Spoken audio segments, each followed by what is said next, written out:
শ্রেণীর গণিত দশম অধ্যায় 209 পেজে যে অঙ্কগুলো আছে সেগুলো আমরা সমাধান করে দেব। তো জ্যামিতিক আকৃতি গল্প এ অধ্যায়। টিচার বলছে, এই আকৃতির বস্তুটির মতো তোমাদের কাছে বা চারপাশে কোনো বস্তু আছে কি? থাকলে তোমার দেখা কমপক্ষে 5টি বস্তুর নাম লেখো। এখানে যেটা দেখা যাচ্ছে এটা কিন্তু একটা বস্তু রয়েছে, একটা প্যাকেট ছিল, সেটাকে তৈরি করে একটা বক্স তৈরি করেছে, প্যাকেজিং বক্স। এই বক্স, প্রতিটা বক্সের কয়টি তল থাকে? 6টি। 1টি, 2টি, 3টি, 4টি, 5টি আর নিচে একটা 6টি। তাহলে একটা বক্সের কয়টি তল থাকে? একটা বক্সের 6টি তল থাকে। আর যখনই 6টি তল থাকবে সেগুলোকে আমরা এই কোয়ালিটির আকৃতি বস্তু বলতে পারি। তো সর্বপ্রথম আমরা এই কোয়ালিটি আকৃতি বস্তুটা তোমাদেরকে দেখিয়ে দিই। চলো দেখা যাক। এই যে প্রশ্নের সাথে দিয়েছে এটা কয় নাম্বার সেটা উল্লেখ করা হয়নি, কারণ সমাধান দিয়ে আমরা অঙ্কটা শুরু করি। সমাধান: এই আকৃতির বস্তুটির আয়তাকার ঘনবস্তু। এখানে যেটা দেখা যাচ্ছে এটা হচ্ছে আয়তাকার একটা ঘন বস্তু। আয়তাকার হতে হবে, তার সাথে একটা ঘন বস্তু মতো আমাদের কাছে বা চারপাশে বিভিন্ন বস্তু আছে। তাহলে আমাদের চারপাশে বিভিন্ন কি আছে? বস্তু আছে। আমার দেখা কমপক্ষে 5টি বস্তুর নাম লেখা হলো। তো আমি টোটাল 60টি বস্তুর নাম লিখে তোমাদেরকে দেখিয়ে দিচ্ছি। দেখো, এর ভিতর আছে বই। বইয়ের 6টি তল আছে, উচ্চতা, দৈর্ঘ্য, প্রস্থ সব আছে। জুতার বাক্স, টিস্যুর বাক্স, ইট, ছক্কা, জ্যামিতিক বাক্স, মোবাইল ফোন, এগুলো সবগুলো 6টা তল আছে। আর যেগুলো 6টা তল থাকে সেটা দৈর্ঘ্য, প্রস্থ এবং উচ্চতা থাকে। আর এইগুলো হচ্ছে কি একটা আয়তাকার ঘনবস্তু। আমি যেগুলো এখানে লিখে দিয়েছি এইগুলো আয়তাকার ঘনবস্তু। তোমাদের টোটাল কয়টি লিখতে বলা হয়েছে? টোটাল 5টি লিখতে বলা হয়েছে। তোমরা শুধুমাত্র 5টি লিখে দিবা, তোমাদের অ্যান্সারটা হয়ে যাবে। আশা করি এই বিষয়টা বুঝতে পেরেছো। বক্সের ভিতরে আমাদের 3টা বিষয় কোশ্চেন করা হয়েছে। সে 3টি কোশ্চেন কি কি আছে দেখি। বাক্সটি প্রতিটি তল ও তার বিপরীত তলের মধ্যে কোন ধরনের সম্পর্ক বিদ্যমান, মানে তার মধ্যে কোনো সম্পর্ক বিদ্যমান আছে কি নেই সেটা তোমাদের উল্লেখ করলে হ্যাঁ অথবা না করলে হয়ে যাবে। বাক্সটির প্রতিটি তল বা তার বিপরীত তলের মধ্যে কোনো ধরনের সম্পর্ক বিদ্যমান প্রশ্ন করেছে। তাহলে সমাধানটা হচ্ছে এটা।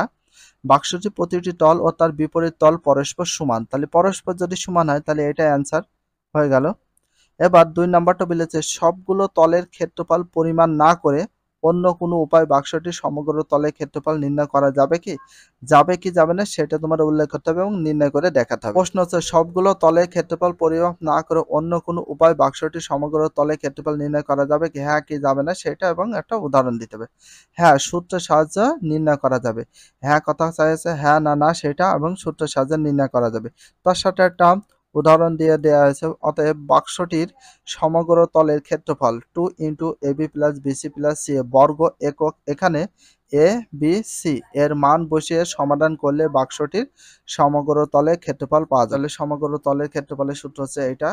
এটা কিন্তু সমাধান হয়ে গেল। এটা আমাদের বাকি আছে 3 নাম্বারটা। শুধুমাত্র 1, 2, 3 নাম্বার তলের ক্ষেত্রফল পরিমাপ করে বাক্সটি সমগ্র তলের ক্ষেত্রফল নির্ণয় করা যাবে কিনা? হ্যাঁ যাবে কি যাবে না সেটা বলবো।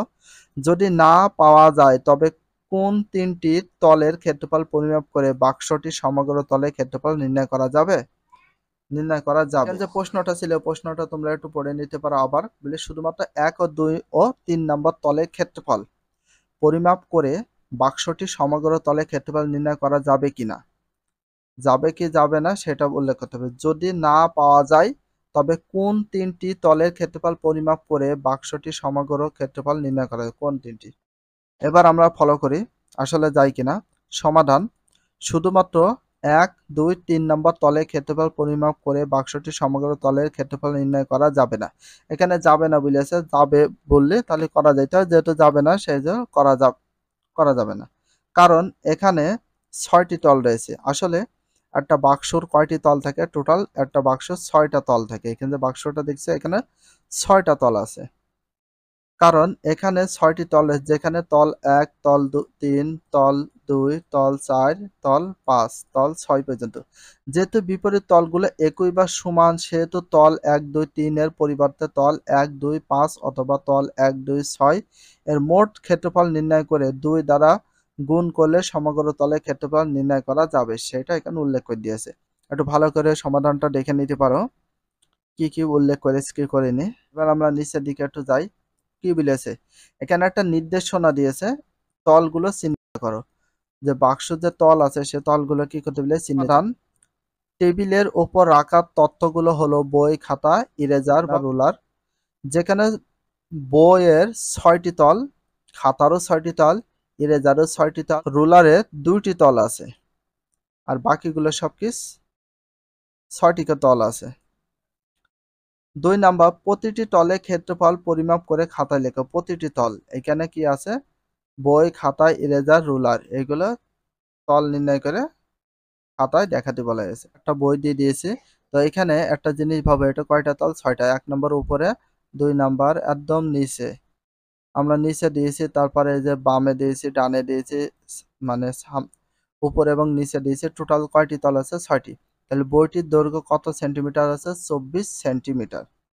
তাহলে বইটির দৈর্ঘ্য কয় সেন্টিমিটার, ২৪ সেন্টিমিটার ধরলাম। প্রস্থ কয় মিটার সেন্টিমিটার, ১৮ সেন্টিমিটার। পুরুত্ব ১ সেন্টিমিটার। প্রথম তলের ক্ষেত্রফল, এখানে আমরা অতএব ইউজ করতে পারি। প্রথম তলের ক্ষেত্রফল ২৪ গুণ ১৮। তো প্রথম তলে এটা ২৪ গুণ কত দিলাম, ১৮, ২৪ গুণ ১৮। অতএব দ্বিতীয় তলের ক্ষেত্রফল ১৮ গুণ ১, ১৮ গুণ ১ করলে বর্গ সেন্টিমিটার। এবার ১৮-এর সাথে আবার যদি গুণ করি, তৃতীয় তলের ক্ষেত্রফল ১৮ গুণ ১, তাহলে আমাদের টোটাল এখানে আবার চতুর্থ তলের ক্ষেত্রফল ২৪ গুণ ১, আবার পঞ্চম তলের ক্ষেত্রফল ২৪ গুণ ১, ষষ্ঠ তলের ক্ষেত্রফল ২৪ গুণ ১৮। এটা কিন্তু তোমাদের গুণ করে দেখতে হবে। তো কিভাবে কি গুণ করতে হবে, প্রথম তলের ক্ষেত্রফল ২৪ গুণ ১৮, তো সেইভাবে ক্যালকুলেশন করে পাইছি আমরা ৪৩২, আর ১৮ গুণ দ্বিতীয় তলের ক্ষেত্রফল পাইছি ১৮ গুণ ১, তার মানে ১৮ বর্গ সেন্টিমিটার। তৃতীয় তলের ক্ষেত্রফল ১৮ গুণ ১, ১৮ বর্গ সেন্টিমিটার। চতুর্থ তলের ক্ষেত্রফল হচ্ছে ২৪ বর্গ সেন্টিমিটার। পঞ্চম তলের ক্ষেত্রফল হচ্ছে ২৪ বর্গ সেন্টিমিটার। ৩ নাম্বার দেখো, প্রাপ্ত ক্ষেত্রফলগুলোর সমষ্টি নির্ণয় করো। প্রাপ্ত যে ক্ষেত্রফল পাই সেটা সমষ্টি নির্ণয় করতে হবে। তো ২ নম্বর হতে পাই। ২ নম্বরে কি পেয়েছিলাম, ওই প্রাপ্ত ফলাফলগুলো এই যে এখানে পেয়ে গিয়েছিলাম। প্রাপ্ত ক্ষেত্রফলগুলোর সমষ্টি ৪৩২, ১৮, ১৮, ২৪, ২৪, ৪৩২ বর্গ সেন্টিমিটার। তাহলে সবগুলো মিলে হচ্ছে ৯৪৮ বর্গ সেন্টিমিটার। প্রাপ্ত ক্ষেত্রফলগুলোর সমষ্টি, সমষ্টি মানে তো যোগ, এই জন্য এখানে যোগ করা হয়েছে। একইভাবে খাতা, ইরেজার এবং রুলারের ক্ষেত্রফল নির্ণয় করা যাবে। ৪ নাম্বার, প্রাপ্ত ফলাফলই তোমার বই, খাতা, ডায়েরির সমগ্র তলের ক্ষেত্রফল পরিমাপ করো।